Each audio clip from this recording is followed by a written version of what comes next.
Hi friends and welcome. Today I'm going to be talking to you about surviving a bathroom renovation. We don't have the luxury of having another bathroom, so basically I'm going to be talking about several things. So firstly, toilet, so how to go toilet and like suggestions what you can do there, showering and washing, other one is noise, and thirdly is basically keeping your sanity when you've got kids and you're doing renovating as well. So basically we also got a new puppy, so it's everything. It's messy, it's crazy, it's uncomfortable.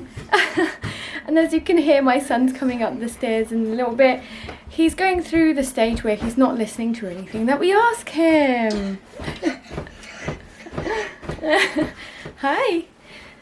Тебе нравится наша новый туалет, наша новая ванна? Do you like our new bathroom? Each time he'd come up and he's like, oh, I'm gonna have a look, and then he runs up and he's like, wow, I love it. So I guess that's a plus. Thank you, Daddy. Anyway, the reason it's a little bit of havoc anyway, it's before school. We are just about waiting for the bathroom men to arrive. We're coming to the end, so don't worry, there will be a video around the renovation makeover. I said that's coming up soon. If you wanted to see that, do obviously subscribe. Also, if you like this content, do give me a thumbs up. I do these in my spare time and work full time. So guys, it's crazy, but let's get straight into how this video can help you guys survive a bathroom renovation. Right guys, bear with me as I room hop. I've already let the electrician in and out. He's finished his job, and I've got another bathroom man finishing up upstairs. So hopefully there's no noise though, because all of the messiness and the loudness should be done now. Basically, I'm going to talk to you about the toilet situation. So our bathroom man recommended or said that some of his other clients have got a portable loo. So when they only have one toilet and it's been renovated, basically they would get a portable loo hire. That sounded quite pricey to me. And then the other thing he said is that you can actually buy smaller ones where you can like use it for a week or something and then it gets disposed of separately. Also didn't like the sound of the fact that it sounds quite expensive. So a number of things that we've been doing, actually I've been walking to the public toilets by our park. So it's about a 5-10 minute walk. It gets my steps up, and I managed to go to the toilet as well. I always bring my own tissues and make sure that you've got anti-bac as well, because they can be grubby and disgusting. But if you need to go, you need to go, right? Other options that we've used is actually going to the cafe, going to like, I went to Tesco before to actually go toilet as well and buy something at the same time. I've been to the beautician, so if you're getting like your nails done or something, or like your hair, you can also pop to the toilet there. So that is a few suggestions that are not so embarrassing, but you do need to go out of your way and make some time in order to go to the toilet. So you sort of have to plan those in throughout the day. A more embarrassing option, and something that I must confess I have used, is basically my toddler's potties. They've come in really handy. My son is now potty trained, but we got them back out from the garage. Yes, it's super embarrassing. Yes, I don't know why I'm sharing that with you guys, but like ultimately, like you go for a wee and then you use the outside drainage to get rid of it, and then you end up washing it using the anti-bac and things like that. So it's not pleasant, it's uncomfortable, and obviously it's quite low and you have to get like down really low to do that. So obviously it's not for everybody, but it's an option there. Not very nice. As I said, it's quite embarrassing. I don't recommend a number 2 just because like there's not much space in the potty, and basically the other thing is cleaning it up. Like I guess the only way that I would think you could clean it up is like you do with a dog. So I've got a dog, and basically I would use biodegradable bags maybe to put the poo in, or you wait for the end of the day and then flush it down the toilet that way. So I'm not quite sure because like of the smells and the flies and things, and it's very embarrassing as well. But another option if you need it, if you're desperate. Something that I've been doing is actually being really savvy with their time. So whenever they are on like a coffee break or they're going to lunch, then I pop upstairs and have a quick wee and then get out their way again. So I try not to bother them throughout the day so that they get their work done easily. They don't have to clean up and stuff, but each time they are away from the room, I run in. Cool, so that was the toilet situation. In terms of washing, the easiest and quickest thing is basically to ask your friends and family to use their showers, which we've done. The other thing to note is, like, you won't be showering every day unless you've got time for it and you want to go to like your family's house every single day. But imagine like you're going camping and you don't have the facilities, you know, like basically don't wash for at least a few days, maybe a week, to make it a little bit more manageable for you guys. So that's what we've been doing. Other options are basically, we did go swimming, so go to a public swim, and make sure though that you do wash before you go into the pool, just so that it's a little bit less dirty for other people. But basically, yeah, you can use the facilities there afterwards, after you have a nice swim. So 2 birds with 1 stone, right?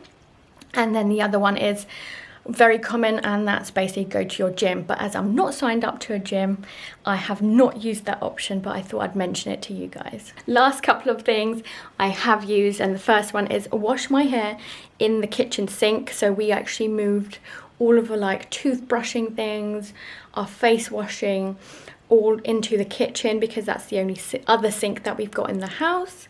So I did my hair there as well, and actually it worked out well, and it was really quick too, wasn't too bad. Yes, it's a little bit uncomfortable to crane your neck, but it did the job nicely. The other one, and bear with me here, this one my colleague once called a hawes bath, sorry, but it sort of stuck. So that's what I'm going to recommend, and that's basically just using the sink to like clean your sweaty bits, whether it's like underarms or other bits that get really sweaty as well. So just to keep that upkeep every single day, rather than actually showering full on every single day. Cool, let's talk about noise, guys. I am right here in this room that's super messy. It's got the tiles and all the bathroom leftover bits. Over here we've got like our setup of the laptop, and actually it's really tidy at the moment here because we had 2 laptops and an extra screen, because my husband didn't use the office, like the office room that's opposite the bathroom, because it was super noisy. But now that it's subsided, like we've actually moved where we used to work. Like as you can see, the corner is absolutely horrible. Anyway, that's not the point. The point is I am in this room because it's furthest away from the bathroom, sort of.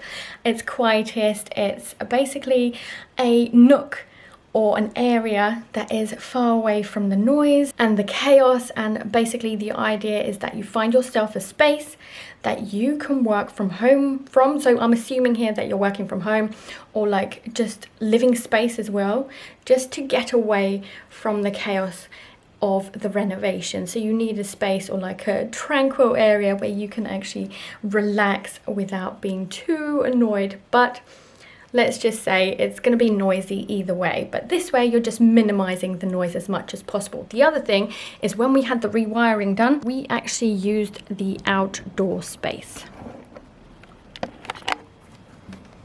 What we did is actually set up a gazebo right here. Last year it was also summertime, so it was nice and warm behind these bushes. Let me go and show you guys. And basically we'd set up like a table. We had like the wiring going here for like the laptop chargers and everything. We had a table here and here, I believe, from memory. Basically a gazebo where we could hide away from all the rewiring and the renovations happening indoors. But basically, because the rewiring was so intrusive, we found that actually getting out of the house was a better option. But in this case, we just used the dining room and the living space, basically, mostly, apart from like all the things that we stored in the living room as well. But that's a different point. And basically, to get away from the noise, best thing that you can do is get out of the house. If you have an office space that is not at home, use it, or go to a cafe, use that space there. My husband went into the London office a number of times to get away, and good job that he did, because it's just so much easier. They've got a toilet there as well, right, and less noise and stuff like that. So I've briefly mentioned the fact that you will be living in mess, and I put here, expect to live in a tip.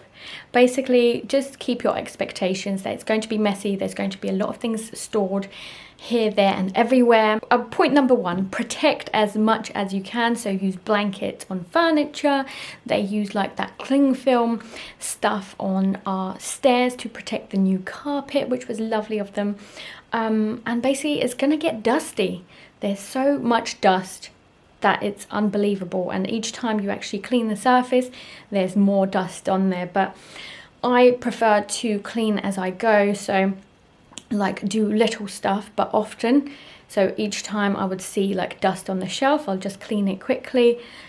Throughout the day I'll do that a few times, and basically it just upkeep and maintenance, it just helps me in the long run, because I didn't like the thought of actually breathing that in during the night as well. So instead of doing that like all in on the weekend, for example, I would do little bits every single day. As I said, you could leave it and then do it once a week, but I didn't like the breathing of that air, or the thought of that. But an idea for that is basically use an air purifier. We've got one of those in the bedroom and it came in so handy. Something else that I've done is actually clean the bathroom, like a deep clean, especially the bathroom area, especially with all the dust, and around the bathroom, like the landing, once the men have gone. So that's usually the weekends when we get like a little breather, and therefore like I'd recommend to clean it when nobody's around, and then we start again for the next week. So ours is taking about 4 weeks at the moment.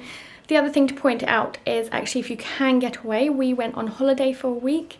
That's really helped us out and actually gave us a little bit more motivation to come back and finish the project off. Cool, so survival guide for if you have kids and you're renovating. Like, this is probably the hardest bit, because not only are you managing yourself and all the chaos that's around you, you're making a lot of decisions about the renovations as well. So like if it's a bathroom, you'd be surprised how many things, or like even small things that you have to make decisions on, whether it's the slope of the ceiling that surprised me, or like the hatch that we've got into the attic at the top. So yeah, it's basically, you'd be surprised. So when it comes to kids, like, try and keep them occupied and out of the house. We are lucky that we have a big garden, so we play a lot of football, we play a lot of other things, so like trampoline, we've got a swing, I'm looking out there right now.